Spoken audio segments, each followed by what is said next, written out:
Because, I mean, magic and mystery, I don't even know what to say to that.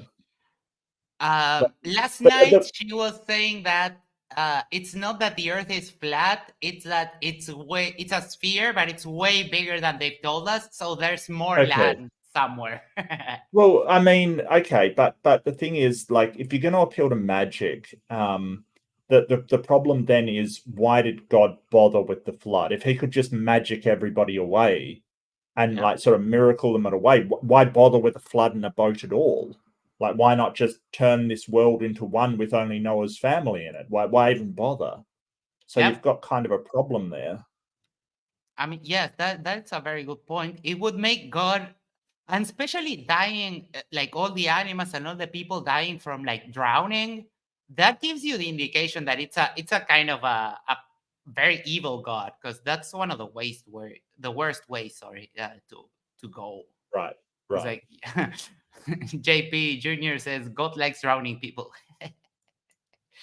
Yeah, it seems like he gets some kind of pleasure from that. Bored by Anything else? No. Let's keep on keeping on. choice, she refused to be weaned, and instead she was a vegetarian. And she lived a Max's healthy, face. productive lifestyle, changing everything that we understood about carnivores and giving us a beautiful glimpse into the original intended nature of the No, fiercest carnivores in existence. No. it changed nothing we knew about carnivores. We still know that oblate carnivores need a certain amount of protein, and they can't get that protein from just vegetable matter. That it changed nothing of what we know about Nothing. carnivores. Yeah. It's like, okay, this lion had trauma. It didn't want to eat meat. Mhm. Changed nothing. Everyone Yeah. went to work. Everyone went the next day at the zoo to feed the bears the regular meat they did. And how much did they this lion eat? That's the question. How many pounds of food does it need to eat in a day? How would you fit all that food on the ship? hmm Yeah, and it was a very skinny, like, and we don't, the article, I don't remember it mentioning any, like, the probably many health problems this lion had. So it doesn't look good. And that's just one lion. What about the lion's mate? Can you prove that the lion's mate was vegetarian too? Ah, Oh Lord. And lions have to eat so much food a yeah. day to survive. That like they don't have any calculations for that. Where all the food reserves are going to be for all of these creatures. They don't have that. Max says, Mark defeated Batman. Dang, my respect. Here's one thing too. I love studying animals. One thing that is important too is that a lot of animals carry like diseases. That's why you can't have certain pets. Like you can't have a pet raccoon and stuff because they can have like rabies and they can have all of these illnesses that, if they bite you, you'll get contaminated, you'll be infected by it, right? What is protecting against infection from disease? Like there is no question for that and there's no answer to that, and I'm like, as a person who's in healthcare, like that's a big deal. Yes. How do you protect against infection?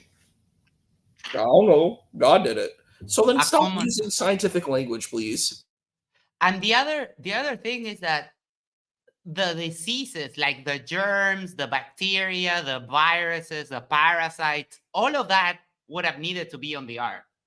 Because one thing that came out up during the debate was that, for example, he hand waved reptiles away because they don't have the breath of life, which is extremely weird to me. And then when I brought that up to him, he said, "Oh, well, those animals can swim." Yeah, well, they cannot swim for like 200 days in a row. No, nothing can swim for 200 days in a row unless it's a freaking whale or a fish or something like that. But he hand waved a bunch of animals just because he didn't want them on the ark and just so he could reduce the numbers a little bit, which is absolutely weird. Noah would have brought an abundance of seeds, 7 kinds of every fowl, which the Bible states with the purpose of keeping seed alive upon the earth. The ark took in creatures with blood and those that could not survive in the water. which eliminates many creatures like bugs and reptiles.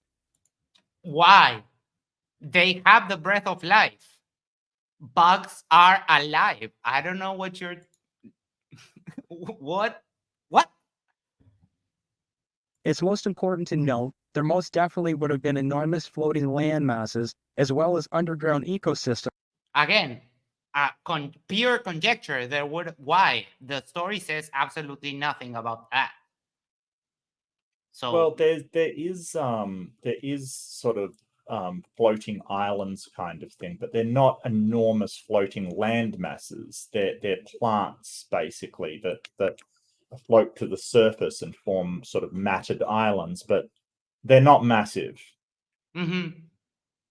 yeah, sort of like the lotus, how that and if you start getting them tangled up, they can sort of form like an island of vegetation, something like that.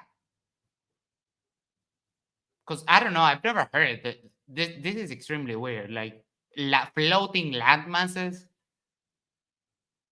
Land doesn't really float. Yeah, I think he showed a picture, and it was a sort of a floating island on in Wisconsin, Lake Chippewa. There. Hold on. No, Water, that's not. which eliminates Maybe he didn't show it. No, that's it. That's it. There. That? Yeah, that. But there's ground. This is not like floating. There's ground below between these 2 points. This is kind of like a canal. Does this guy think that islands float? I think Bro. it's so silly. It's so silly. Just trying so hard to make this literally true, and it just fails. Silver Phoenix Writing strikes again. The best part was when Evidence of God said that between a mosasaur and a basilosaurus, the one had lungs and the other one didn't. Yeah, what the fuck? They both have lungs. Yes. Yes. When you're confident, it doesn't matter that you don't know anything. You can just assert stuff.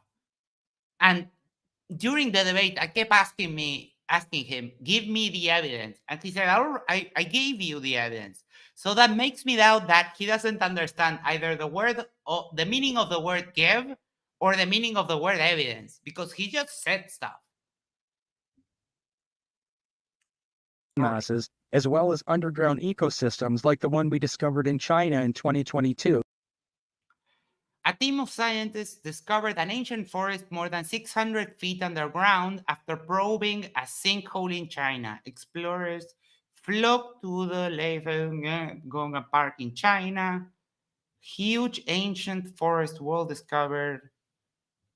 It's not rare that we have ecosystems in unlikely places. There's life, for example, near volcanoes and in very inhospitable parts. I was watching a girl called Lindsay Nicole. She's like a biologist, and she was talking about the death pools that are at the bottom of the ocean that also have life kind of around them. That they're very salty pools of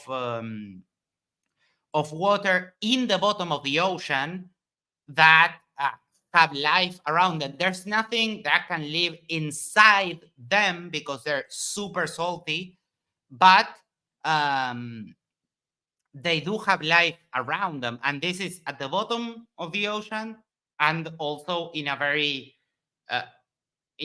dangerous place. There's animals that dive into the pool to get sort of like carrion, and then they get out.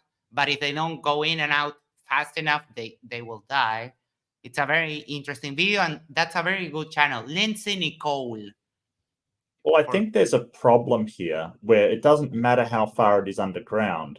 if water covers the top of the sinkhole, if basically the entire world is underwater, then there'll be water on top, like water will go down the sinkhole. That's the problem. We've got no problem with saying, hey, forests can grow underwater, underground where there's no water filling it up. But you're proposing a situation where the sinkhole has water covering it and everything else. Yes. The water would not stay above like this is basic physics.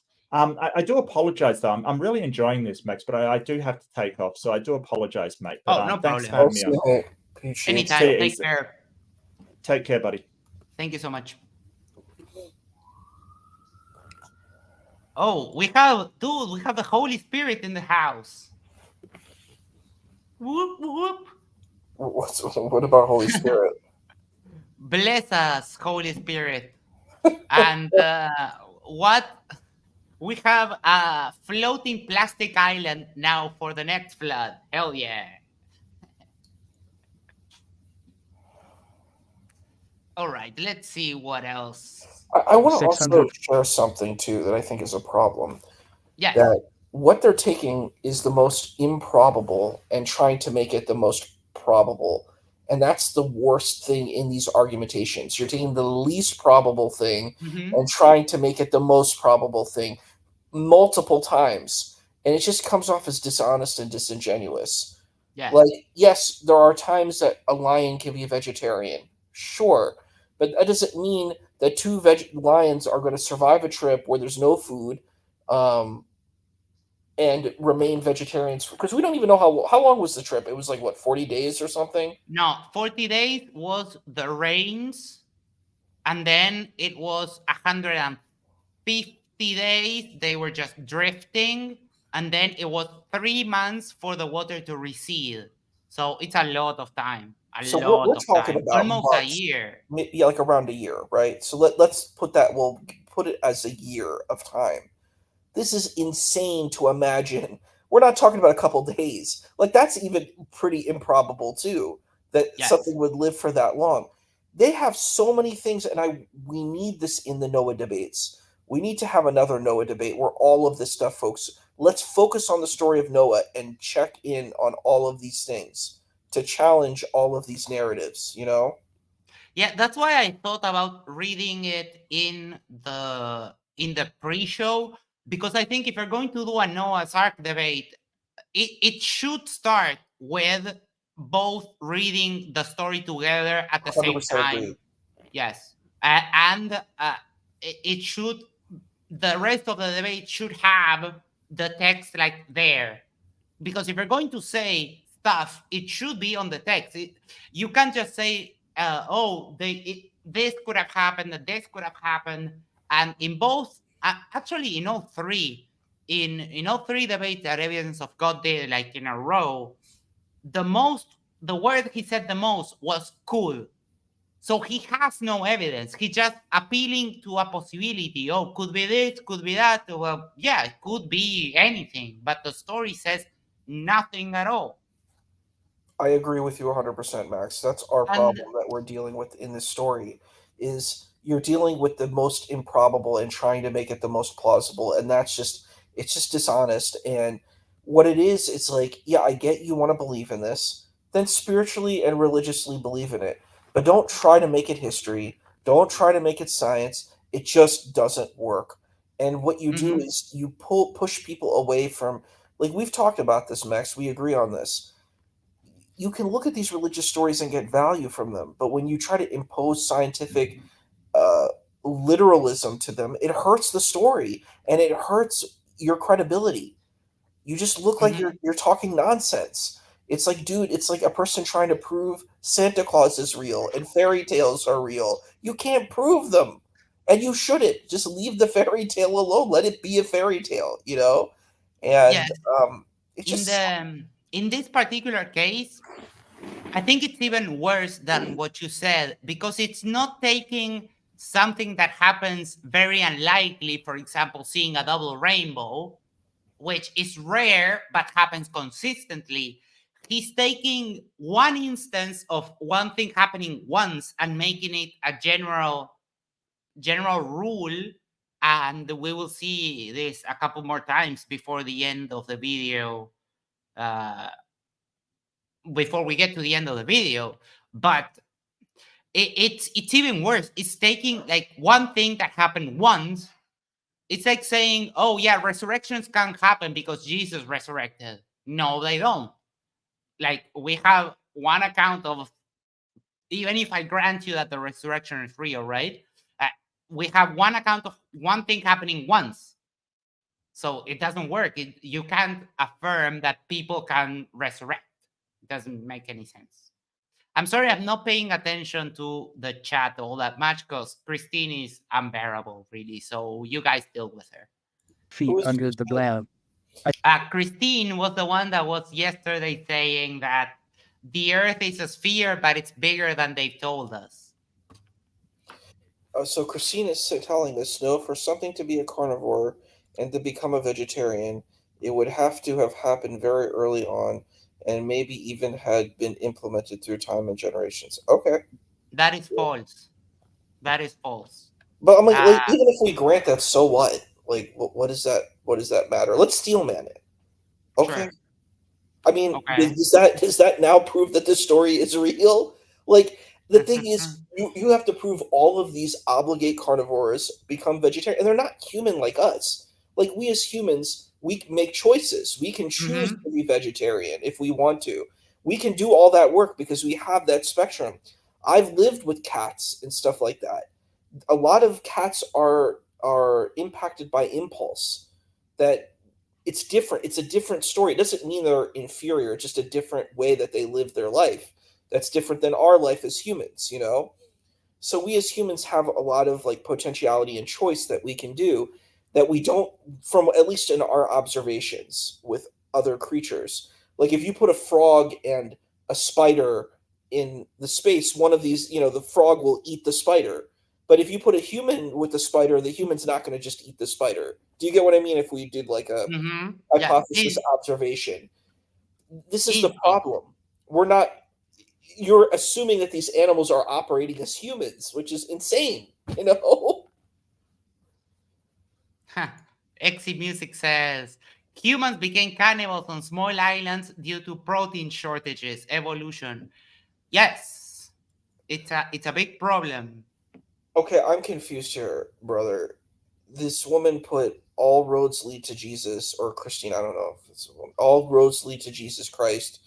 Is there anyone who is reaching the word all? So how do we get from what was that thing about the vegetarians, carnivore to become vegetarian to now all roads lead to Christ? I'm not understanding how A logically went to B. We went from A to Z. What is but hold on. going on the road to Christ? Because before that, we have some wishful thinking there. A lot of people have belief systems, but the fact is, a lot of them were wrong. In the Bible, the original words were right.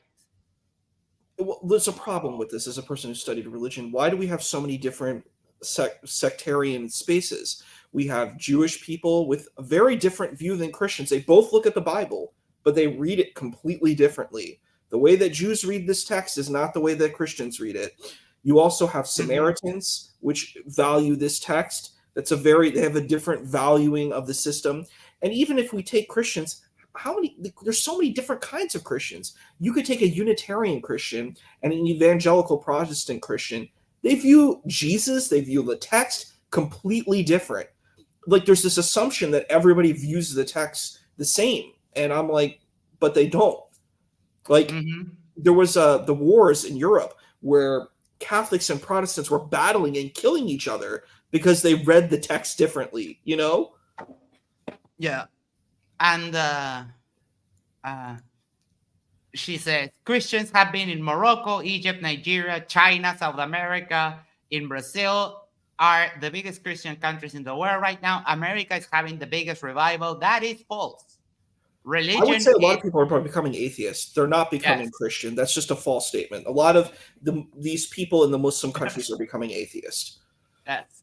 And even in the Muslim countries where their sort of default stance has been to persecute apostates, even there, like atheism is on the rise. My country has roughly 45% Christians and 45% atheists. So, like Christine, sorry to tell you, you're kind of wrong. And Aragon brings a good point.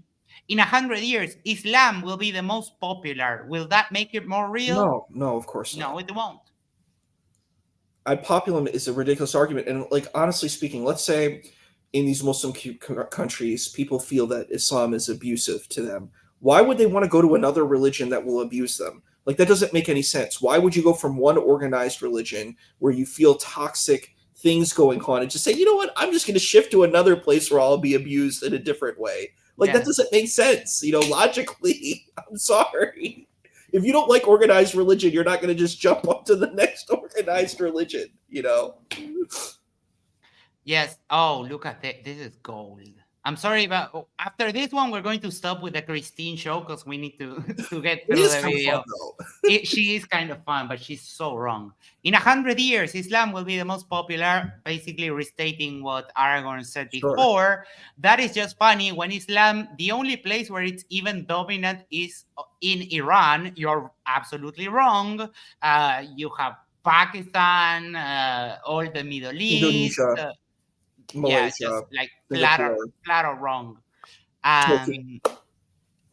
In Iran, and half of them have converted to Jesus, to Christ. No power at all. And it's not true. Most Iranians are atheists. They're not Christian. And we know that. That's statistically. And it's like the thing, what, is an atheist now equal to a Christian? I think that's a funny assumption. No, they don't believe any of these things are real. That I know a lot of Persian people. They don't believe in any religion. Yes. Hello. Hello. How are you? I'm good. Can you hear me? Do you hear feedback or anything? Or not feedback, but the sound is a bit gurgly. It kind of has interference. Yeah. Hold on. So, yeah, I'm sorry, Christine, but I think you need to Google stuff a lot more before you make these kinds of claims, because it's very easy. We don't even have to look up stuff to debunk you. We can just debunk you with stuff that we know. And that we can say it confidently because we know that if you Google pretty much anything we say, it will be accurate. So I want to make a quick response to what said. I think this is a bad assumption in general. They said what was saying Muslims do tend to have more children than other theists and atheists. What does that mean? Does that mean because your parents are Muslim, you end up being a Muslim?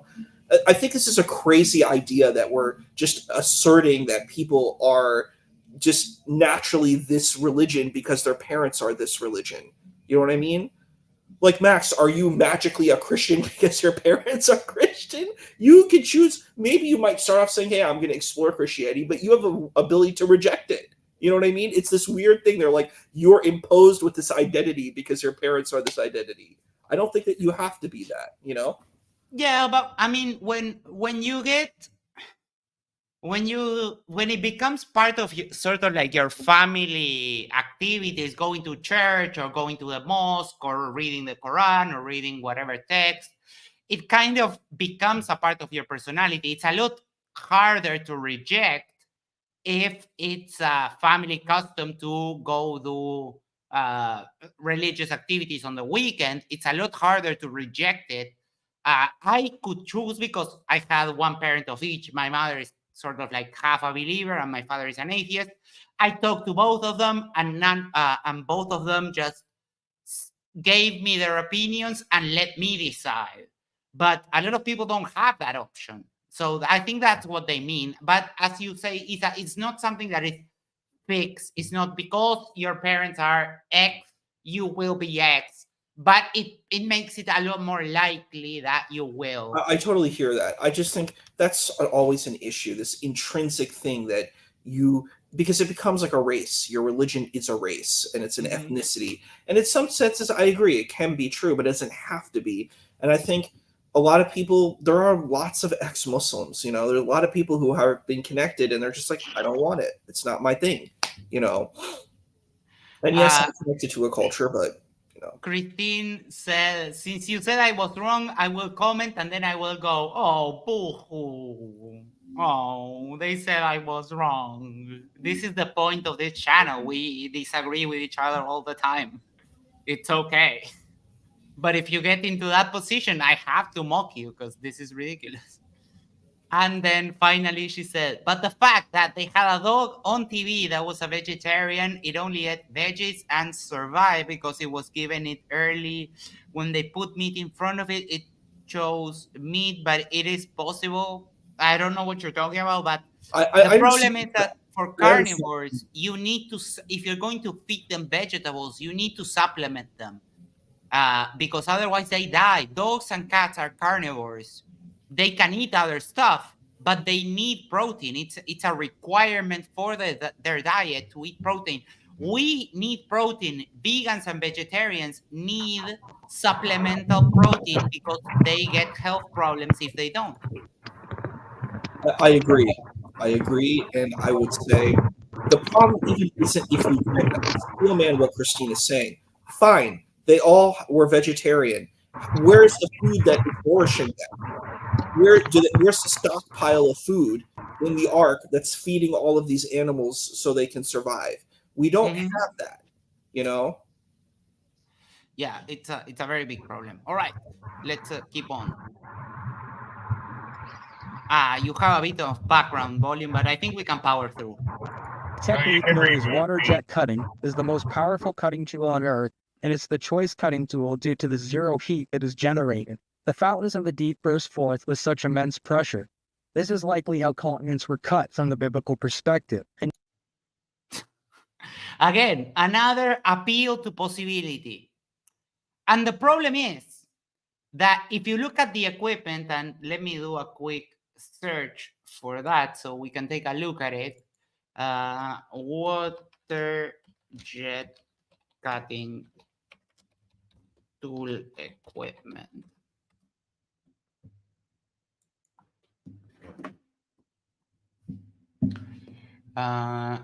Images. Wait, let me do this. What pressure? Water cutting tool have. All right. The pressure for a water jet cutting tool. Oh shoot, I'm not sharing. There we go. It's 60,000 psi. 60,000. I don't think there's a way you can get water, even if it's deep underground, to reach 60,000 psi. It's, I don't know. From 60 to 90 psi. It's insane. And also the water jet requires, for a water jet to cut something, it requires it to be like to have a nozzle and to be aimed. So it makes absolutely no sense, the idea that it was a water jet that cut the continents. No, like absolutely no sense whatsoever. 60, the deepest hole in history. Oh shoot, I haven't been updating the ticker, but I'll drop the ticker because I lost count. So yeah, the water jet thing makes no sense. Let's see what he talks about the borehole. Was dug called the Kola Super Deep Borehole. At 7 miles down, they discovered water to their surprise, as well as single-celled faucets. This not only supports the idea that the water returned into the earth, but it helps us understand the geological column through the hydro. Okay. Pulse. In the story, you have two waters. You have the fountains of the deep, and you have the water above the dome coming down. So I can definitely understand that the waters from the deep that sprouted could return down. Sure. Okay. But where did the waters that came from above? Because if you have water in like a cluster, sort of like a void in the mantle of the Earth. Not a void, sort of like a space in the mantle of the Earth, and you push the water out, then the volume of water that can go down is the volume of water of that empty space. You can't fit more water. Water is incompressible. That's why we can do hydraulics. So again, this making no sense whatsoever. Hydrological sorting theory. The molten blob is also an example of a large continent-sized masses underground, constantly moving as they contract with sonar. This is Wait, what? Continent-sized clumps of material straddle the bottom of Earth's rocky mantle near its molten core, one below Africa and the other underneath the Pacific Oceans. I honestly don't know what he's talking about. Let me run a quick search. Continent size clumps of material straddle the bottom of.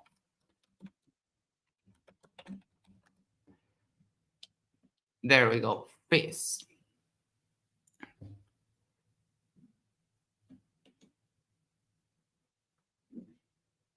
Are you serious?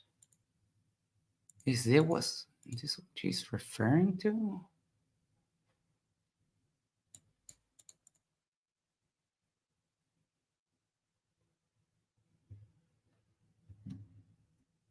Okay, hold on. Share this. So I ran a search for those specific words, and this comes up on phys.org.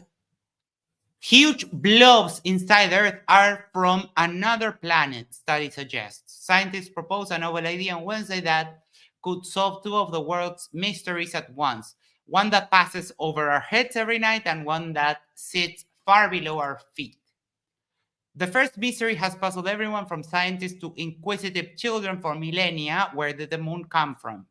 The leading theory is that the moon was created 4.5 billion years ago. So here we have a problem. And he did this, and I caught this live where he was citing a very specific paper regarding the degeneration of the Y chromosome. And he cited the degradation, but left out the millions. So he was cherry picking a piece of evidence from a study. He's doing the exact same thing here. So this study cites 4.5 billion years, but he would hand wave that away and say it was 6,000. So, I mean, you can't choose. You can't pick and choose. If you have the evidence, the scientists are saying this. You can't just take what you like and discard what you don't. 4.5 billion years ago, a would-be planet the size of Mars smashed into the still-forming Earth. This epic collision between the early Earth and the protoplanet called Theia shot an enormous amount of debris into orbit, which formed what would become the moon. Or so the theory goes. Despite decades of effort, scientists have not been able to find any evidence of Theia's existence. New US-led research published in the journal Nature suggests they might have been looking in the wrong direction. Around 2,900 kilometers, 1,800 miles below the Earth's surface, two massive blobs have baffled geologists since seismic waves revealed their existence in the 1980s. These continent-sized clumps of material straddle the bottom of Earth's rocky mantle near its molten core, one below Africa, one underneath the Pacific Ocean. Scientists have determined that the blobs are much hotter and more dense than the surrounding rock, but much else about them remains a mystery. New research on Wednesday indicates that the blobs are buried relics of Theia that entered into the Earth during their formative collision and have been hiding near our planet's heart ever since. So, I mean, he's appealing to a sort of like a fringe a fringe science idea, which we cannot verify because we cannot go that deep, and it's almost like near the core. So we have no way, for now, we have no way of checking that. Again, another appeal to possibility, another failure. Continent-sized masses underground, constantly moving as they contract it with sonar. This is likely pressurized water. Fossil somehow prove your position. I would love to see a citation for that, because I think it's the other way around. Actually, the fossil record strongly suggests that the flood didn't happen. The easiest way to debunk the evolutionary theory is through living fossils. We constantly find, through billions of years, of creatures from Hold on, let me read this. Living fossils are species discovered first as a fossil and believed to be extinct, but which is later found living. Any living species which very closely resembles fossil relatives that has remained essentially unchanged from earlier geologic times and whose close relatives are usually extinct. Example, horseshoe. The horseshoe crab, I'm pretty sure this is what they mean. BPA gifted 5 memberships. Thank you so much. Let's see who BPA hit. Ant Corner, Chris Peacock, Time Lord, Mr. Jones, and Dib Dib. All right. Thank you, everyone, for the support. It's amazing what you do for us. Anything... What do you think about the claim that the fossil record somehow supports Noah's flood, Isa? I think it's ridiculous. I said this with Grayson's argument. I think it's just a silly position. I don't think there's any scientific proving of that. What would be required? Usually, what we see in that record, because of the different layers, it doesn't seem like that would work. Because first of all, you would have to prove when Noah's flood existed. We have no idea when it existed. We assume what the time is. We really don't even know what the timeline of when this occurred was. So that's the problem. These people are assuming so much stuff from the text. They're like, well, it says 900 years. Does that mean 900 of our years? Does it mean it's like 2,000 years? We have absolutely no idea. So it's like... Well, one thing Evidence of God does say is that because of relativity, the 6 days or the 7 days of creation, well, 6 because he takes out the day got rested, which another problem. He says that those could have been millions of years or stuff because of relativity, and it's like, oh my Lord, no, that's not how that works. That's true. You could say, oh, it's millions of years, but how do you know that? No one knows. So it's like you trying to make this real. It's like, again, it's like trying to make the Easter Bunny real. And you try to make the Easter Bunny and you say, it's possible that a bunny might bean out chocolates and stuff like that, or jelly beans, and hide them around in your place because maybe a rabbit can pick up a candy. I mean, yeah, that's possible. But it's not plausible. It makes no sense. And why would this rabbit do this? We don't know.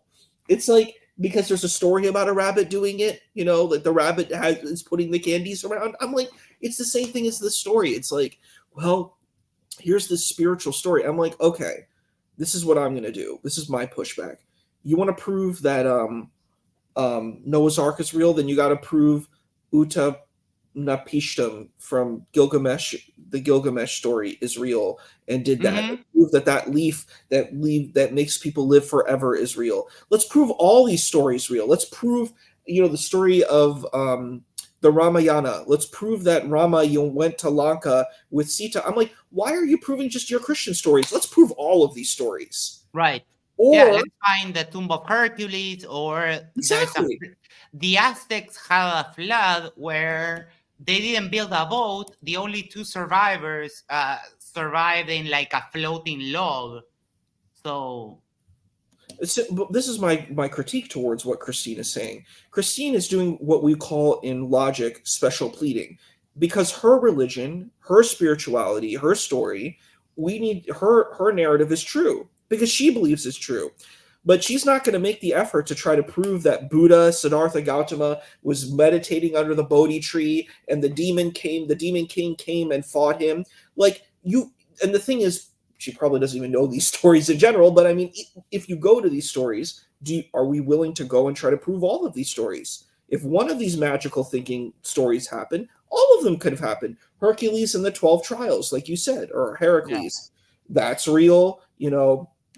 The Prophet of Islam went and did the Isra Mi'raj, literally speaking. He went to Jerusalem on the Buraq and went up. All of it's real then.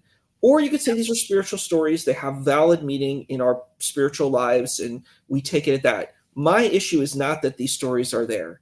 We can accept all of these stories and say they have meaning and value to people. The problem is you're trying to make them literally true.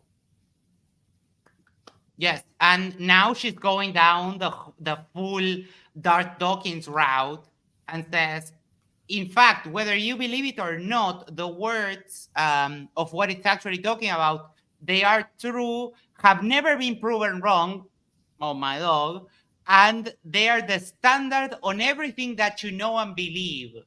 That is false. So my question is, Christine, why I didn't know the Bible until I was like 14. I didn't fully read the Bible until I was like 14. And by the time I read it, I had already learned the lessons that the Bible tries to teach from other places, from my parents, from school, from just my own personality, being alive. It's like, Christine, this is absolutely insane what you're saying.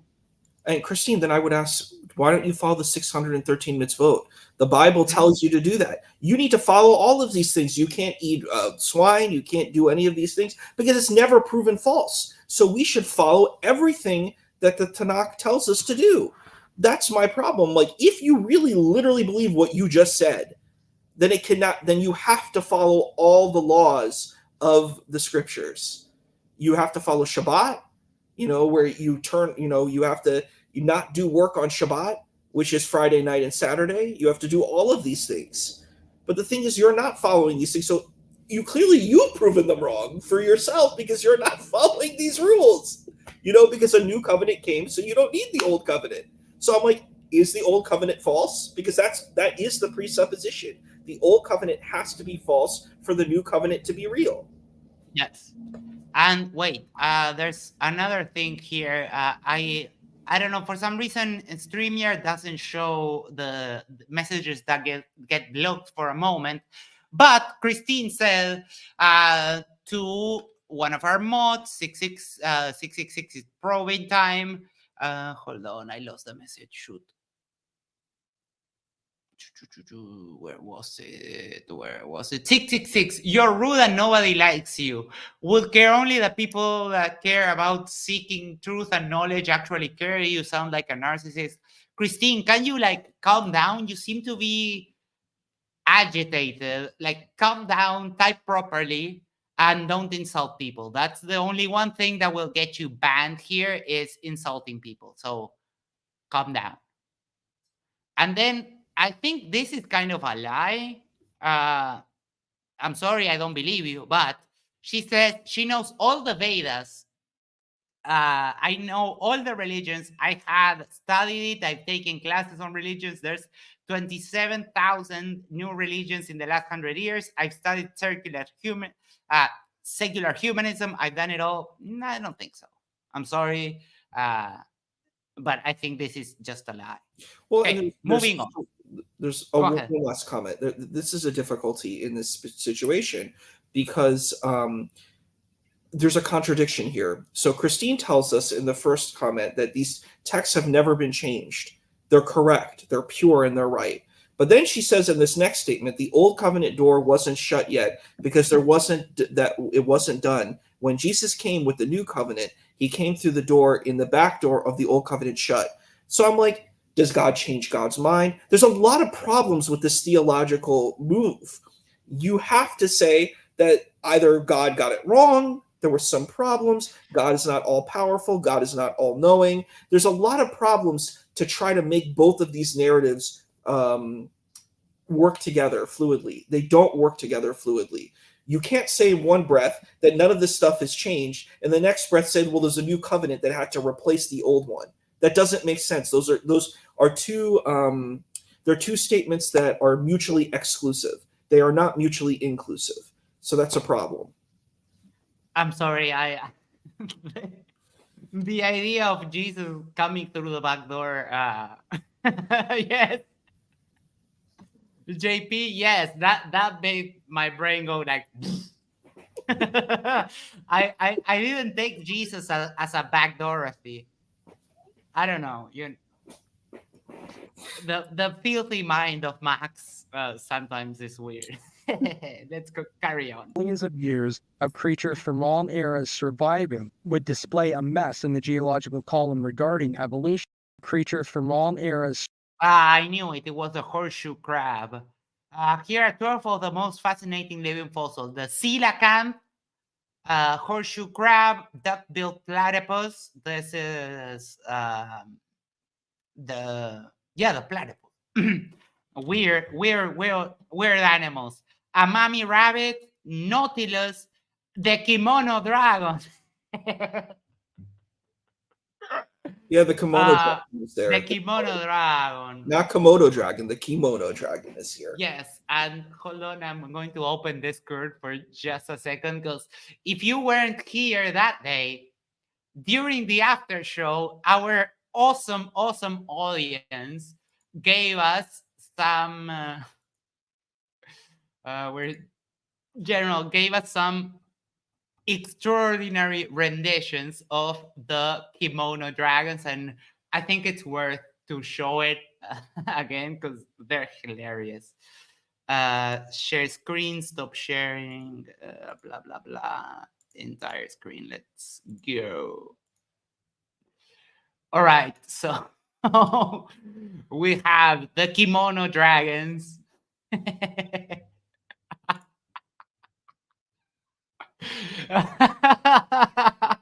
Oh no, I'm not showing it, damn it, I'm stupid. It's kimono dragons all the way down. And we have different art styles. This one is so good.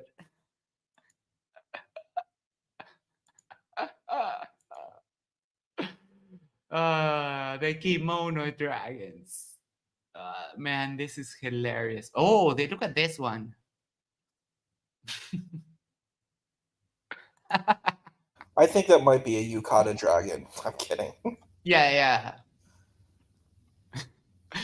But oh boy, I was laughing so hard, and it's too bad it didn't happen in my debate. It happened on Oz's debate, but oh my, I was dying. I mean, I think the argument still falls flat. It doesn't work. Yeah.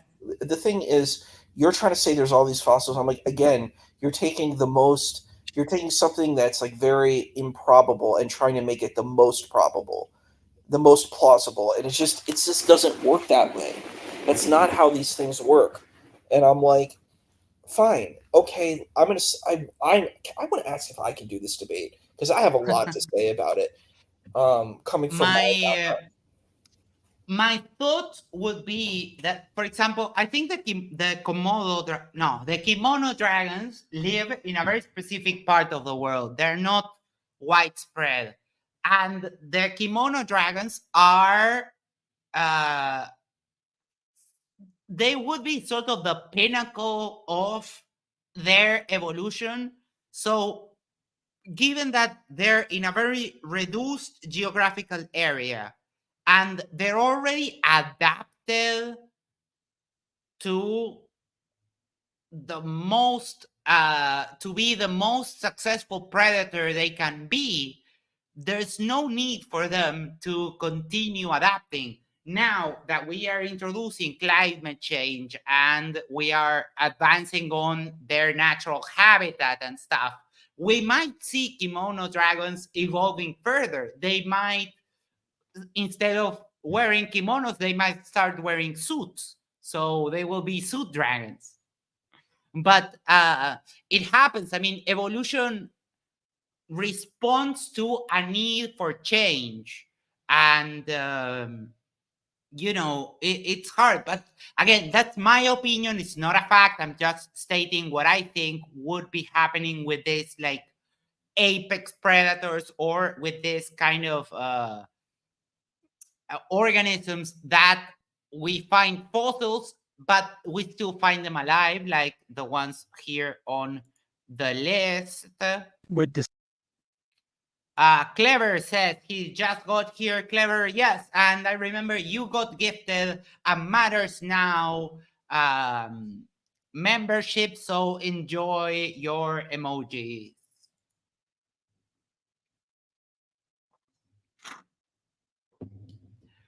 So kimono dragons all the way down. Oh my God. Wait. I have to address this. Christine, like I said, what came first, the chicken or the egg? Then I told you the answer. What came first, the chicken or the egg? Couldn't be just one chicken or one egg. There had to be two. And then she said, because they were made in pairs. So we were not made, we are not created. Intelligent design is not a thing.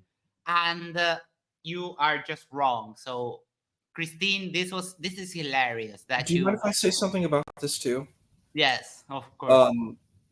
So the point is, this is just, you're assuming certain standards with this position, and I know you believe that, but you can't just assert that as being a fact. Logically, that doesn't follow. You can't just say, well, I believe, according to my religious belief, that everything was made in pairs, thus that's the truth.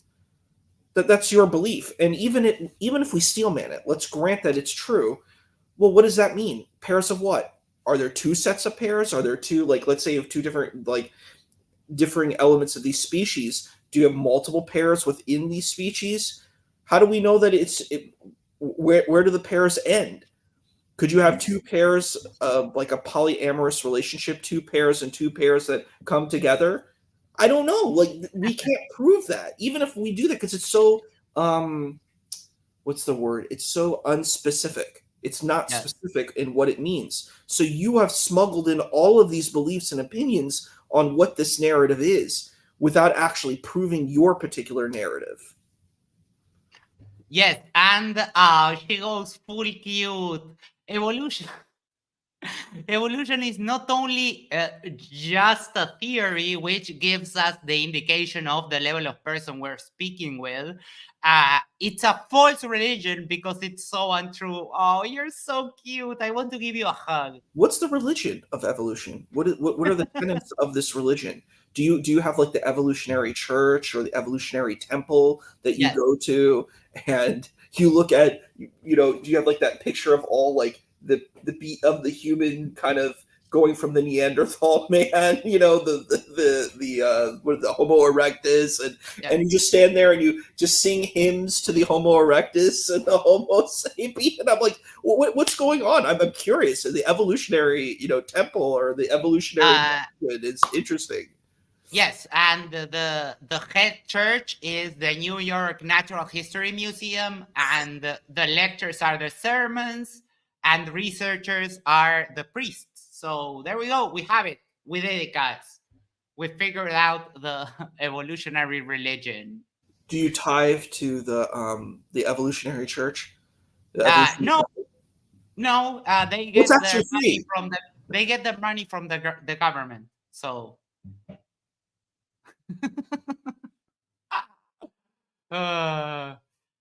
nothing else fits. Nothing else fits. Even a master Freemason savant can't even answer what came first, the chicken or the egg. I can answer the question with God. Yeah, but there's nothing you cannot answer the question with God. Like, God would be the answer to every single question. It still doesn't make it true, and you have no evidence for your claim. I'm not sure if Christine knows this, but Freemasons believe in God. Like, that's one of the tenets of way you become a Freemason, is you have to believe in God. So I'm like, I don't know what Christine thinks a Freemason is. Like, most Freemasons are, here's a hint, for Christian. Most of the Freemasons are actually Christians. Just letting you know. Maybe you don't know that. And, if you've studied Freemasonry, y'all, the Bible and, has a big place within Freemasonry. So I'm just letting you know that. Like, anybody who knows Freemasonry knows that. Display a mess in the geological column regarding evolution. Not when Hold on, let's see. Perhaps the most persuasive fossil evidence for evolution is the consistency of the sequence of fossils from early to recent. Nowhere on Earth do we find, for example, mammals in Devonian, the first age of fishes, strata, or human fossils coexisting with dinosaur remains. I don't know if it's like, do you remember have you seen the series Westworld, Isa? Have you Westworld. seen? Did you see it? I've heard of it. Oh, if you haven't seen it, watch it. It's really good. But in Westworld, the hosts, if they were going to see something that would hurt them, they would just not see it. I don't know. I think that's exactly what's happening here, because he has on a screen a statement from a paper that debunks his own position. And I don't get it. How does he not see it, that this is exactly the opposite of what he's advocating for?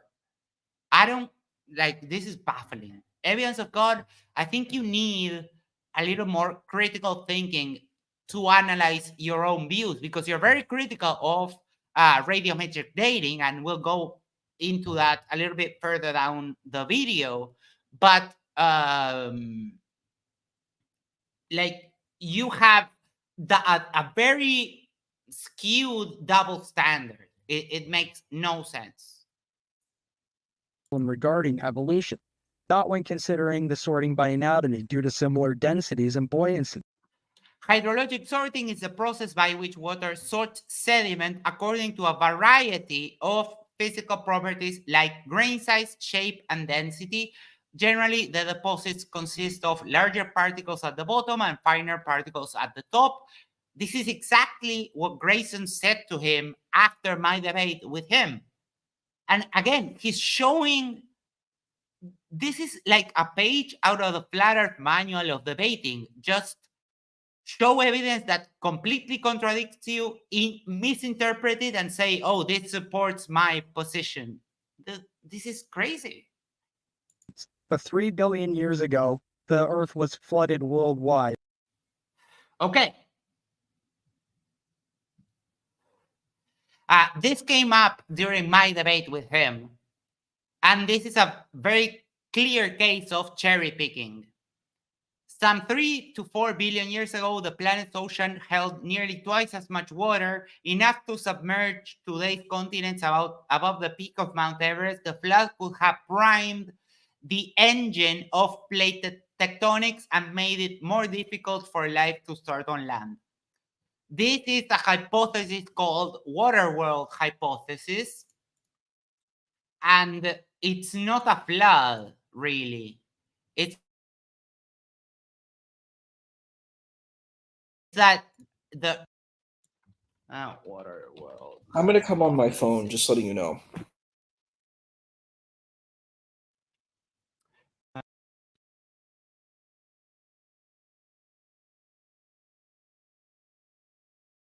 What?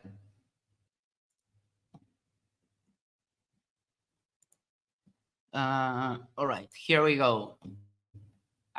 And I'm going to leave you the link. But again, this does not make the point that he thinks it's trying to make. And this talks about the world just like being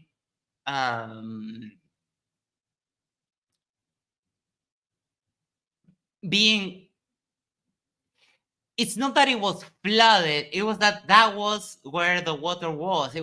It was more water, and then it says it went like deep underground. It's exhausting.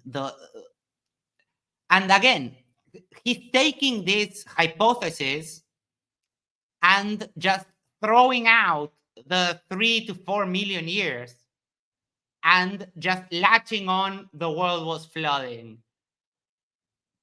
which is not the case. It's called water world hypothesis for a reason.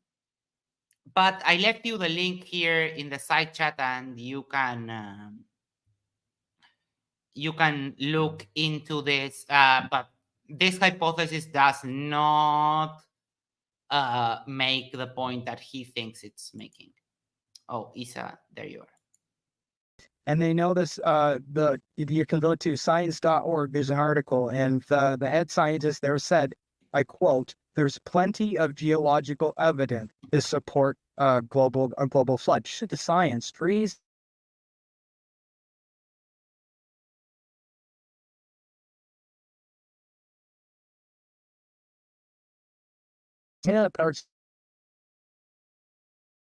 so we should find forests of trees that are millions, billions of years old. Instead, the oldest tree is. All right, sorry, I froze there for a second. So now we get into the trees. Hold on, let me look this up. What happened? My computer froze for a moment. It's acting up. I have no idea why. All right. I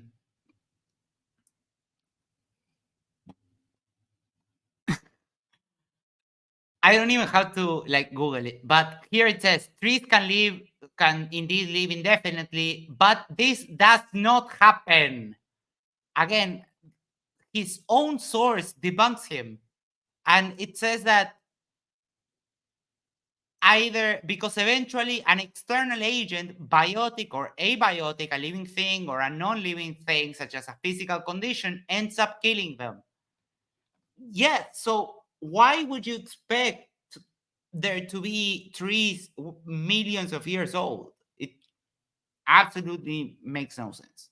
And the funniest thing is that his own source debunks him because he's choosing to ignore the second part of this sentence, but this does not happen.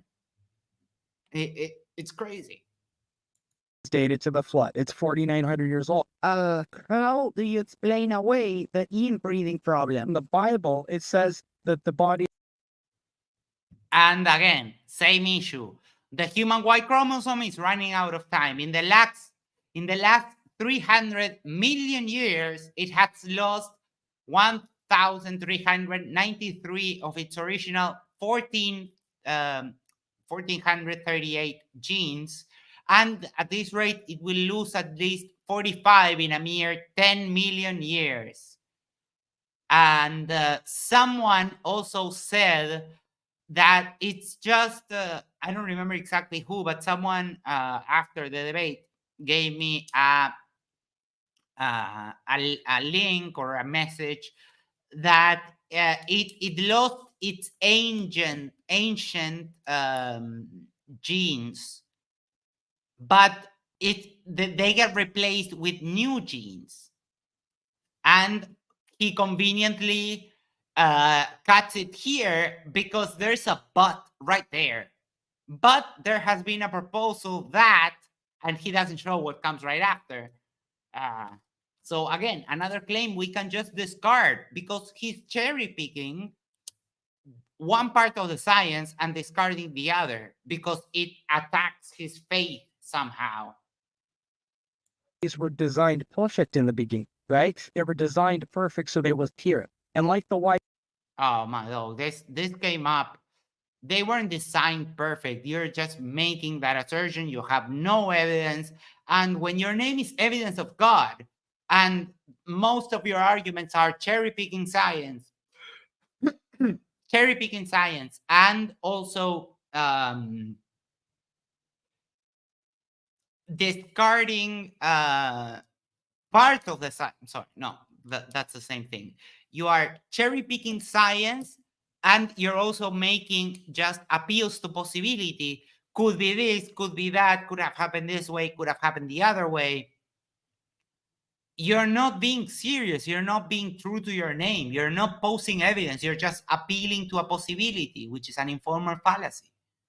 Could it have happened? Sure. Did it happen? There's no evidence for it. The chromosome we watched deteriorate. It's the same idea with the genetics. So yes, today if we embrace those problems, and you're right, it is volcanic eruptions and mudslides, but the flood would have been induced to these things. We know a global. The notion that the rain could lead to a volcanic eruption may seem strange to scientists from the University of Miami in the USA, have used information from satellites, including the Copernicus Sentinel-1 mission, to discover that a period of heavy rainfall may have triggered the 4-month-long eruption of Hawaii's Kilauea volcano in 2018. One time. There's one study that said one thing happened once. What is the indication? What warrants you making a generalization of an event that happened once? And this takes us back to the lion. Just because you claim there was one vegetarian lion, it doesn't mean that all lions can be vegetarian. It doesn't mean that lions were ever vegetarian. You're just making extrapolations out of some evidence you found. It makes no sense. Flood water they induced, because it's a catastrophic event to the whole Earth, but the Earth is opening up. Water can help initiate a real-life volcanic explosion, said Mike Krosinski, a geochemist at Washington University in St. Louis, who studies what volcanoes are like before they erupt. Krosinski explained that groundwater in particular can come into contact with hot magma or hot rock to cause rapid boiling. Sure, okay. Yeah, but it doesn't happen every single time. When he said it on the debate, he mentioned it as rainfall causes volcanoes to erupt, and that does not follow. Up shooting things. Of course it's going to induce. There's all kinds of water crashing into it. At the rainbow that Noah saw after the flood, right? It says he set.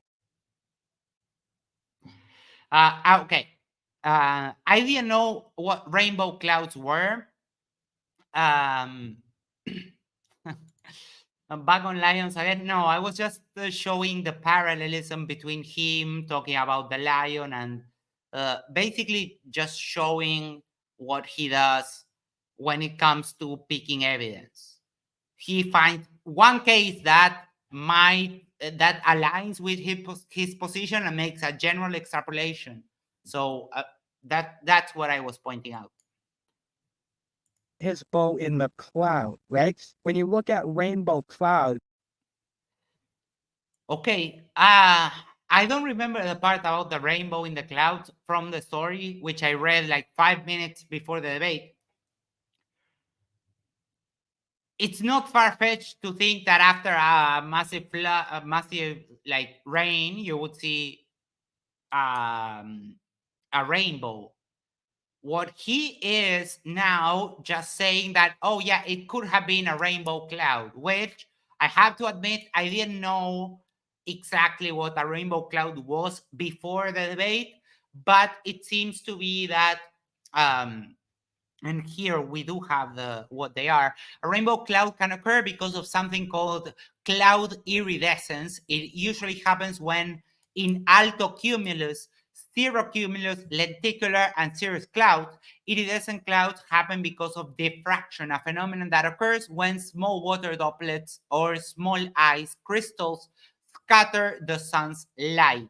So it's basically a rainbow in a cloud. But I don't think that him asserting that is what Noah saw is warranted at all. They're caused by ice crystals that are taken on by nitrogen and different particles that get in the air from things like volcanic eruptions and different metallics and dust particles. Yes, they have all these rules for something that supposedly solved every equation in Supposedly. science, but yet they won't let us falsify it. That's the problem with radiometric dating. They don't. Oh, and now we get with his biggest gripe on the debate. He really hates radiometric dating. And now he's going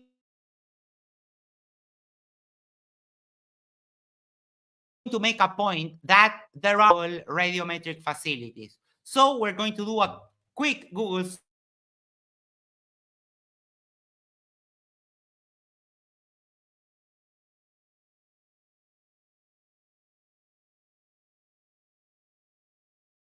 search.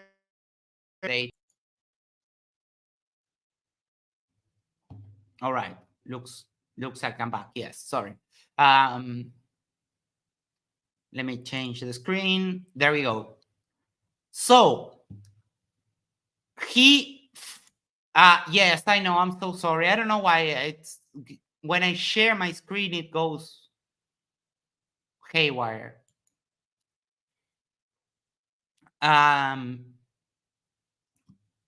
So he found, and wait, let me continue to show this Wrong, because it destroys everything they believe. Materials not accepted by Beta. All right.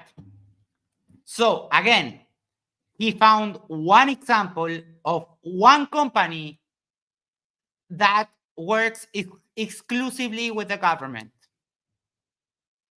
Manuscripts, artworks, artifacts, or antiquities. Any sample with trace of carbon-14 or any other artificial isotopes. Materials for personal research, example wood from an ancestral house, metal, coins, bones from a random dig, etc. Materials with commercial value are not accepted, including houses. Beta only accepts samples submitted by research and academic institutions or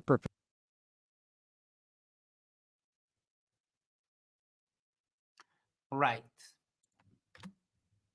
So Beta Analytics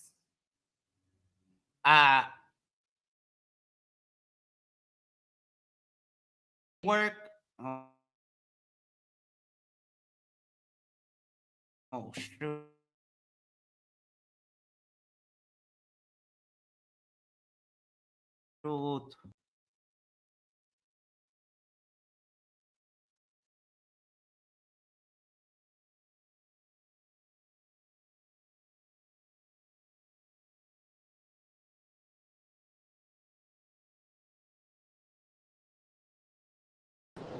Oh, I don't know if Max is still here.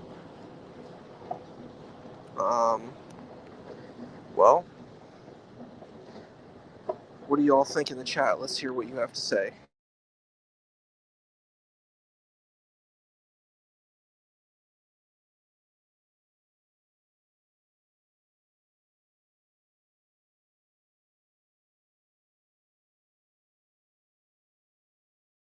You all have any questions? Let me see. Well, it's more of a conversation, it looks like.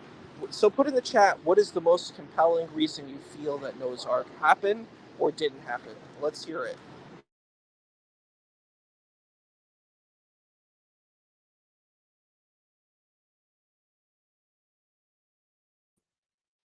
Hey, sorry.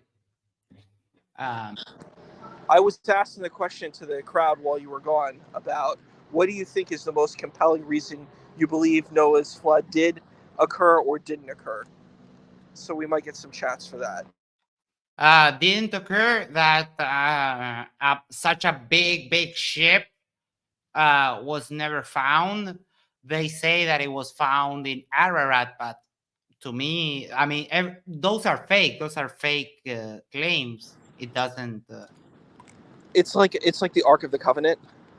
Yes. You know, they said that it's in Ethiopia. These are stories. Yeah, no, there's no evidence. And I mean, such a big ship we would at least have like a part or something.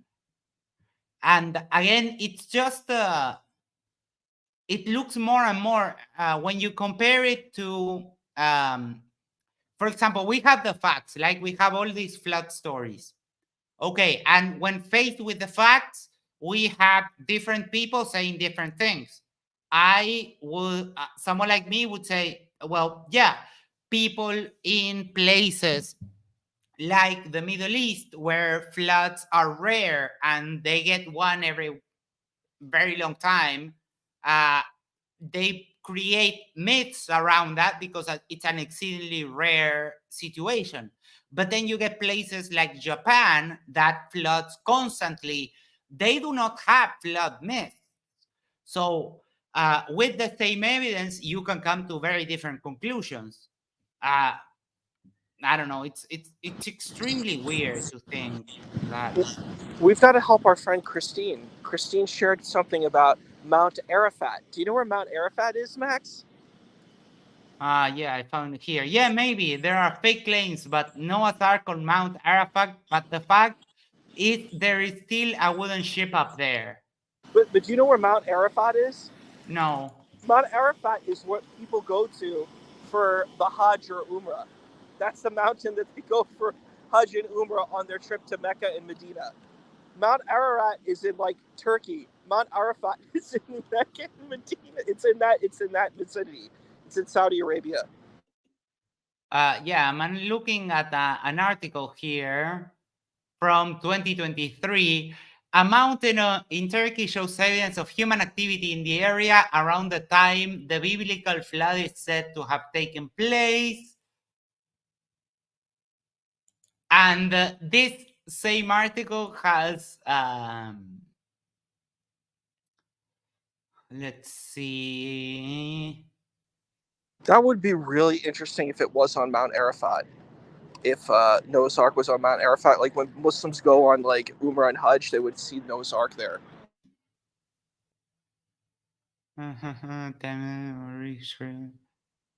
The story of Noah, his family, and Noah's caused much debate for centuries. The search for proof event will likely continue for some time.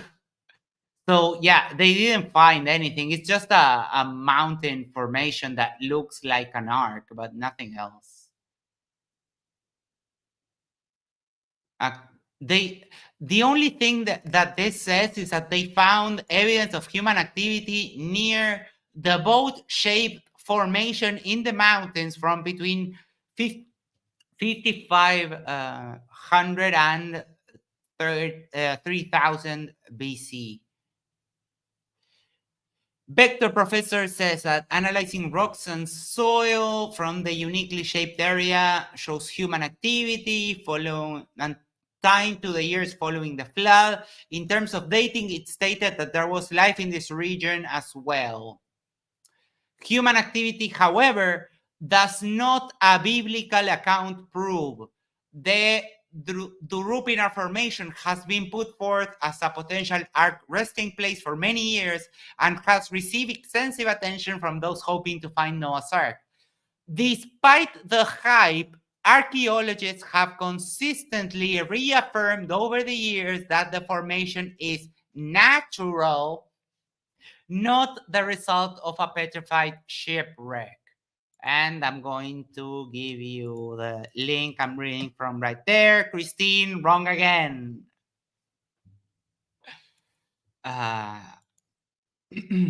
Video.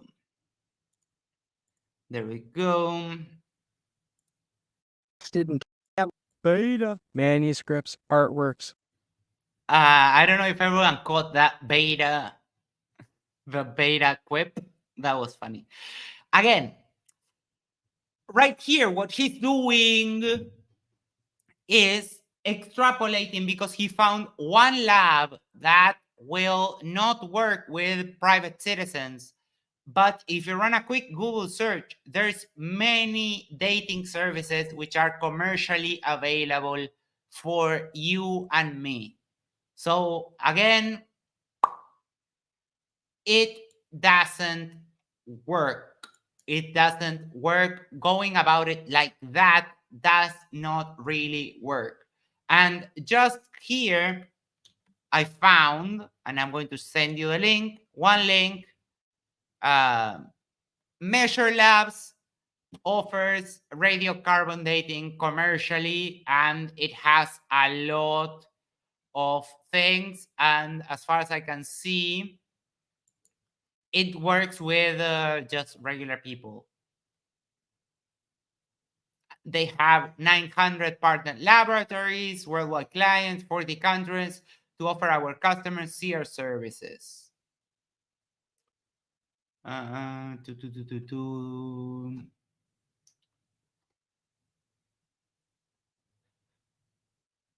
Where is it?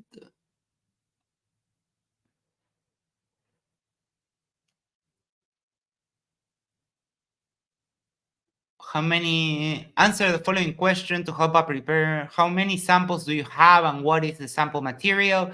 Do you have a recurring need for more tests? So yeah, this is just one, and just finding one, his whole claim is debunked, because his claim is that there's no lab that will do radiometric dating commercially, and that is absolutely false. So just finding one example debunks his claim. So moving on to the next thing. etc. Materials with commercial value, valuable or official articles of religious collections. So, all right. And that was the end of it. That was harsh. Like, this debate, I wish I had been more prepared, because I kind of took the debate without any kind of preparation. If I had prepared, I would have body slammed him. That's insane. But I think the summary of this is that he just finds one example that seems to confirm his ideas and extrapolates the whole world to what his wishful thinking is. And I don't think that's the correct way to do that. Because as we saw just now with the radiometric, if you make such a strong claim like, oh, there are no commercially available labs for people for radiometric dating in the world, I just need to find one. And that's it. And your whole claim is debunked. And we saw this over and over.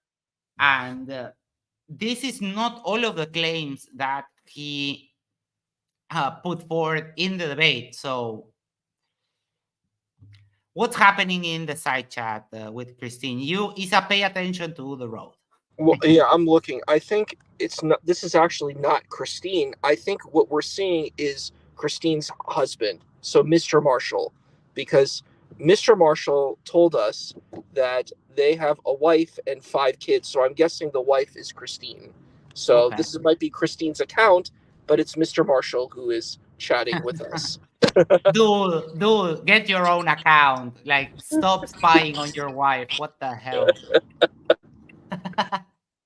So Mr. Marshall is an ordained minister. So Really? that's what Mr. Marshall was sharing with us. Oh, now we have like people accusing each other of lying. Max says, I agree, that's who uses the channel. Like, dude, get your own account. Come on. Now we're going down the rabbit holes of dinosaur skeletons are made and they're fake. Oh my God, this is just insane. All right. I'm gonna answer What's question. What had a question All right. about lying in Islam. So it's not really that this is like a misnomer that people think that Muslims can lie. It's not really that Muslims can lie. What is asking about is taqiyya.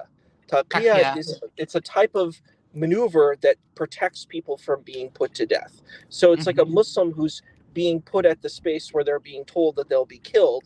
So in a society, so they basically don't fully tell the truth about their identity. It's only in the context of like oppression. It's not that you can just go lie whenever you want. That's not what taqiyya is. So it's important that folks understand that. And this is in very stark contrast to the Jewish idea faced with the same situation. If your life is in danger because you're Jewish, you're not supposed to lie. So it's just a progression of the human idea of hiding your identity to save your life. And I think it's fair. If your life is in danger, I think it's fine to lie about whatever it is you have to lie about so you can keep Any on human living. being should. I agree with you, Max. Any human being should have that right, because, like, for example, if we're in the Holocaust and we have Jews in our attic, we're gonna hide it. We're gonna lie, and we're gonna sleep at night, because that Nazi regime was gonna murder and kill people. So we're gonna be completely fine lying and protecting people's lives. If lying protects and saves lives, there's nothing wrong with it. You know what I mean? Yes. That's the Because- problem, that people get into this absolutist version of ethics and morality. That's not how ethics and morality works.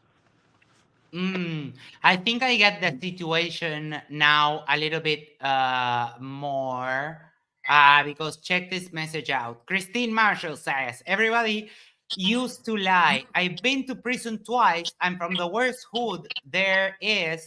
I was savage, but God changed me in one moment. I always knew I was smart. I took a test and found out I was an INFJ. What's that? That's the Myers-Briggs exam.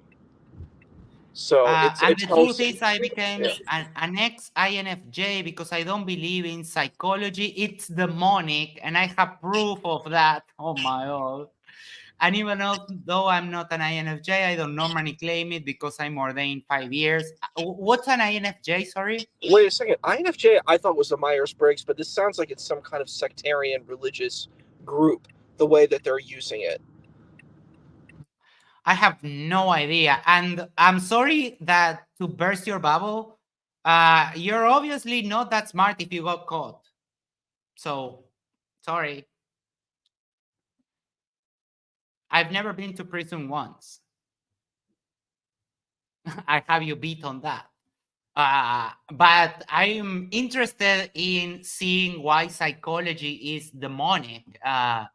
People actually get better when they go to the psychologist because they work on what the underlying problems in your psychology are. Psychology works. So I would be very, very interested to see your proof that psychology is demonic. One thing I want to add, Max, I looked up INFJ because it is Myers-Briggs from what I know, and it's the advocate, because there's different percents like protagonist, advocate, like helper. These are different kinds of things. It's a personality test to see where you stand. Unless this person is talking about a very highly specific type of acronym for a religion that they were a part of, that's the only INFJ I know of is the Myers-Briggs examination, Okay. and it's the advocate. So, okay. All right. With that, yesterday we had a pre-show and after show for a really boring debate. When it comes to the flat Earth, it was really bad. It was really bad, really bad. Then we had the Tell Me That Story show, a late night episode. We read some Sufi story, but wait, Isa read us some Sufi stories. we did it, Armando. You're good. With his hypnotic storytelling style. It's fascinating to hear Isa. And yes, Shady, the debate yesterday was absolutely boring. Latter-day Saints said nothing but nah. The whole debate, he was so lost that he couldn't keep up with the conversation. ADHD did really well, but Latter-day Saints just like completely sucks at debating. Don't watch it. You're going to it's just a waste of time.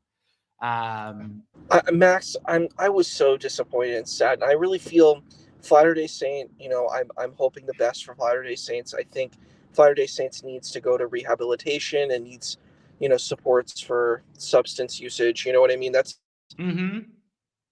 Yeah, that's what that I saw. Brenda and I both saw that.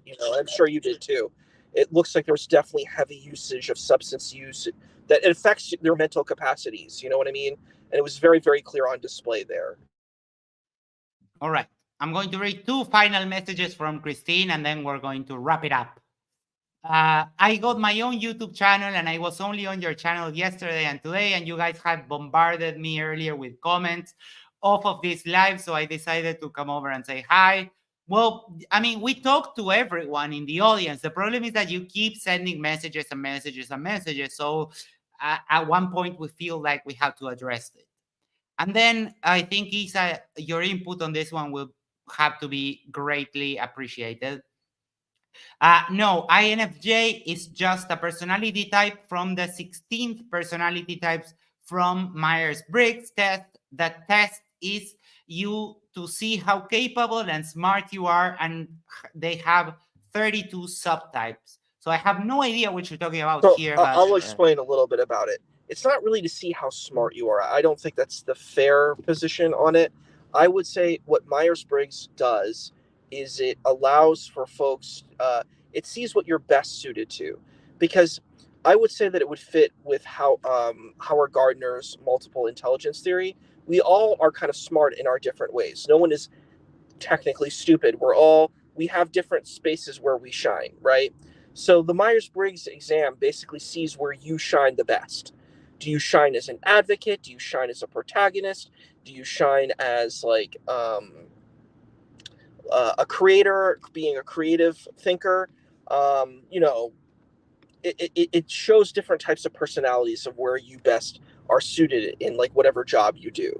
So that a lot of like leadership places, they have these personality tests to see what kind of leader or what kind of person you are in whatever role that you're doing. So that's the idea of it. So what the person is saying is what Mr. Marshall is saying is that there's different subtypes, and you could see it goes deeper, sort of like astrology.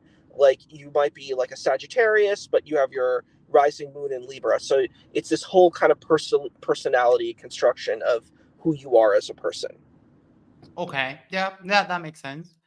Look at this nugget. Psychology is the psyche of the devil. Pythagoras is the one who mapped out this maze called the devil's psyche, and psychology is based on it. What? No, psychology is developed. It's a science that's developed throughout. Actually, astrology has benefited psychology greatly, because what astrology does, I'm not saying it's an accurate thing with when you're born, but it creates these very elaborate systems of personality types and subtypes and stuff like that. So we use a lot of these ancient sciences to inform our modern day sciences. Same thing like herbology influencing allopathic medicine. We see that there's active agents in these herbs that heal people, right? So what modern day people have done is they synthesize these herbs into medications that maximize potentialities of healing, right? So it's the same kind of thing. We had ancient sciences like the astrology that has developed into psychology, that we've used these types of schemas to help us develop what we have right now. So it's I don't know, just this idea of focusing on devil. I don't, Jews don't really believe in a devil. I don't know if you know that, Max, but they don't have this feeling. They don't care about this. And for Jews, the idea of goodness and badness comes from the person. And I like that a lot better. I like that Jewish schema a lot better. In Hebrew, there's these concepts, the Yetzer Hora and the Yetzer Tov. The Yetzer Hora is the evil inclination. The Yetzer Tov is the good inclination. So we as people have an inclination to doing things that are good, and inclinations to doing things that are not so good.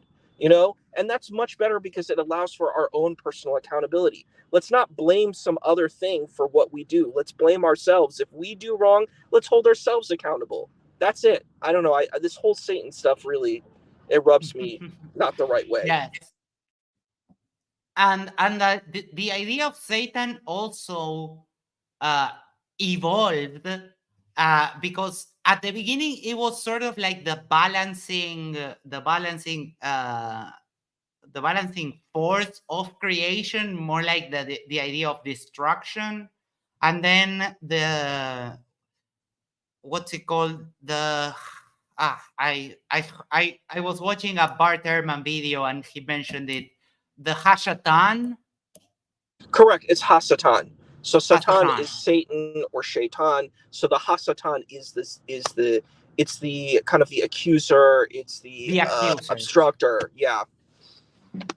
The adversary. And the adversary, and all of this kind of it's a progression of, and the same way a lot of the ancient Jews didn't believe in the soul, but they believed that the soul and the body died together. So they kind of didn't have the same idea of duality that most people have today. They thought that in the afterlife, you also had your body, which makes a lot of sense, because how are you going to be tortured if you don't have a body? So, and a lot of this, if you put in the work, if you put in the studying, you can see how these ideas change over time, how they evolve, how we develop new concepts, and then new civilizations come along, like, for example, the Christians come along, and then you get the full idea of the devil, and also the duality of the soul and the spirit. It's Christine, you have a long way to study, but I think that your confirmation bias is so shut that you already think that you have all the answers, that you're not even open for any of this to be questioned. And I think you have a lot of misconceptions. This idea that Pythagoras was the one that kind of created psychology, that's so weird. And Max, I want to piggyback on what you're saying. I think that you're hitting this nail on the head, because if we see what Mr. Marshall is saying, Mr. Marshall is telling us about Freemasons, and we've already demonstrated most Freemasons are Christian. Most of these Shriners are Christian. These are people who go to church too. So you can either do the no true Scotsman fallacy and say the Freemasons are not real Christians, or you could say, well, yeah, they're Christians too. The thing is, there's this bizarre thing of what people think Freemasons are and what they actually are. Yeah. And it's the same thing with all of this faith. And you're correct. When we look at the Hebrew scriptures, the ancient Israelites did not have the views that are imposed upon them. Did these people believe in the same kind of afterlife that, let's say, a Christian believes in? Not really. Sheol and Gehenna, which are briefly mentioned, are more similar to the Greco-Roman Hades, which is not really this afterlife of paradise. It's kind of just, it kind of sucks. It's not this great place that you go to because you did good things. Ancient people didn't have that. And most ancient people really didn't believe in an afterlife. And I thank goodness for the Gospels and the Testament, because what does the Testament tell us? It tells us about Israelite people who don't believe in an afterlife. The priests of Israel, the Sadducim or the Sadducees, were the priests of Israel. These are the high-class bougie Israelites. These people said, they were like, yeah, we don't believe in an afterlife. The Torah doesn't tell us that. We don't believe that. So clearly there was a movement within the community, and these are the people who are the children of Moses and Aaron. That's who the high priests were. That's who the Sadducees were. A lot of Christians don't even know who these people were, but these people were the descendants of Moses and Aaron, the great prophets of Israel. And these people didn't really believe in an afterlife because they said the Torah doesn't say it. So, I don't know what to say about that. I think that's something that Christians need to look into and think about, instead of just being like, oh, the text says this. If the text said it, then why do these Israelites, according to their own text, say that they don't believe in afterlife, reading the text? And these are the highest class people in the society, more than, let's say, the basic Christian who goes to the Baptist church. We're talking about people who come from a very high class, studious lineage. So I don't know. I think that needs to be considered. Yes. And with that, we're going to wrap it out for tonight. My voice is starting to give away again. I don't know what's happening. It didn't used to happen. But now if I speak too much, I already feel my throat kind of raspy. Make sure to like, share, subscribe. The only content we have planned so far is the debate that's going to happen on Sunday between Nadir and Heated Debate. It's going to be awful, and that is going to make it absolutely amazing. I'm so excited for that debate because it's going to be absolutely horrible, and that's why I'm so excited. But remember, it's going to be an early one, so it's going to be Sunday around midday Eastern Standard Time. So that's what we have for now. On Saturday, Widget is debating Professor Dave. That is another one that promises to be an absolute dumpster fire. Professor Dave doesn't shy away from like flat out insulting people, and it's good that we are going to get that debate. People have been waiting for that one for a while. We might not do a watch party, but we might save it and do like a review afterwards. But I'm pretty sure that one is going to be extra spicy, and it will most definitely end up in just an insult war. So we'll see what happens with that one.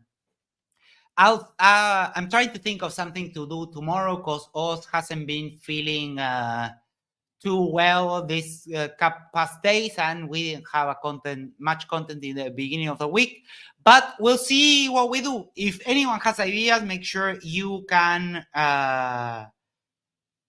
Make sure to leave a suggestion on our Discord. And can I pick tomorrow's subject topic? If you want to do a debate with me, a conversation with me, you can come here on stage and we can talk. Yeah, it's no problem. Yes, Ashton, if you want to leave show ideas, send me a message now or send me a message on our Discord, and we can definitely look into doing a video. And Christine, I'm going to leave you my email here. If you want to have a conversation with me, we can go over anything you want. I'm up for it. I left you my email there. It's Max, like my nickname, dj@gmail.com. You can email me and we can set it up. It's no problem. And I'm pretty nice. I won't insult. I do laugh a lot, but I mean, that's just me. But I don't insult people. I don't. I mean, I'm not mean. We saw you in God Logic. You weren't being mean. The thing is, we debate ideas. We don't hate people. We attack the ideas, not the people. So that's fine. We can challenge these ideas and see if they are up for scrutiny. You know, like you and I completely agree. Mm-hmm. Hold on one second. We need to look at the mysterious flesh pit where Slip and Jim Jackson slipped through his superorganism, and the U.S. government has taken the company Anodyne and have made the first laser guns to shoot. I have no idea what you're talking about. But, sounds like science fiction. Yes. Sounds like something from Isaac Asimov or, any of those writers, Stephen King. Maybe or Michael Crichton if it's in one of those pieces of work. I mean, we already have lasers that can do surgery, lasers that can cut through metal. Why is it so far-fetched that they're shrinking the technology and turning it into a gun? It doesn't...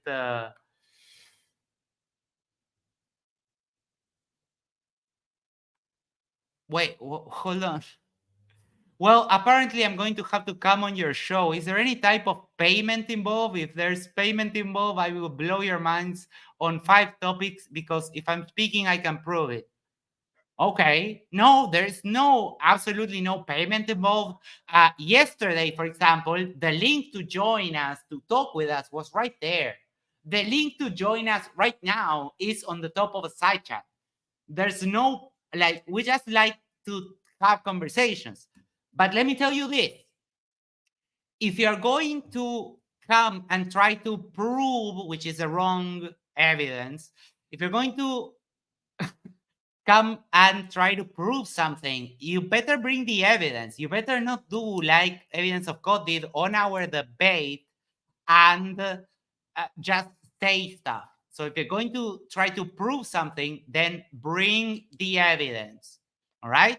So just send me a quick email or leave a comment here so we can start a conversation. And yeah, we can have a conversation, a debate anytime you want. There's no problem. We don't require any kind of payment. We just do it because we enjoy the conversation. All right, everyone. Isa, thank you so much for keeping me company today. Thanks, Mark, who joined us earlier. Anything you want to say, Isa, before we actually go this time? I just say open your mind. It's okay to disagree. We can have cool conversations. Just be open to hearing other different opinions. And I think that's the goal of conversations, just being able to grow and think better than we did before. That's what I have to share. Ashton said, guests are paid $200 an hour. We spend about $2,000 on Isa every week. That was hilarious, Ashton. So yeah, that was fun. I'm going to send this video to Evidence of God, even though we kind of went in many, many tangents. But I think we successfully debunked all of his nonsense and waiting for the next one. Thank you, everyone, for being here. Remember to do the social thingies, like, share, subscribe. Send this to your friend. Send this to your significant other. Go to the corner of your house and yell, "Subscribe to Matters Now!"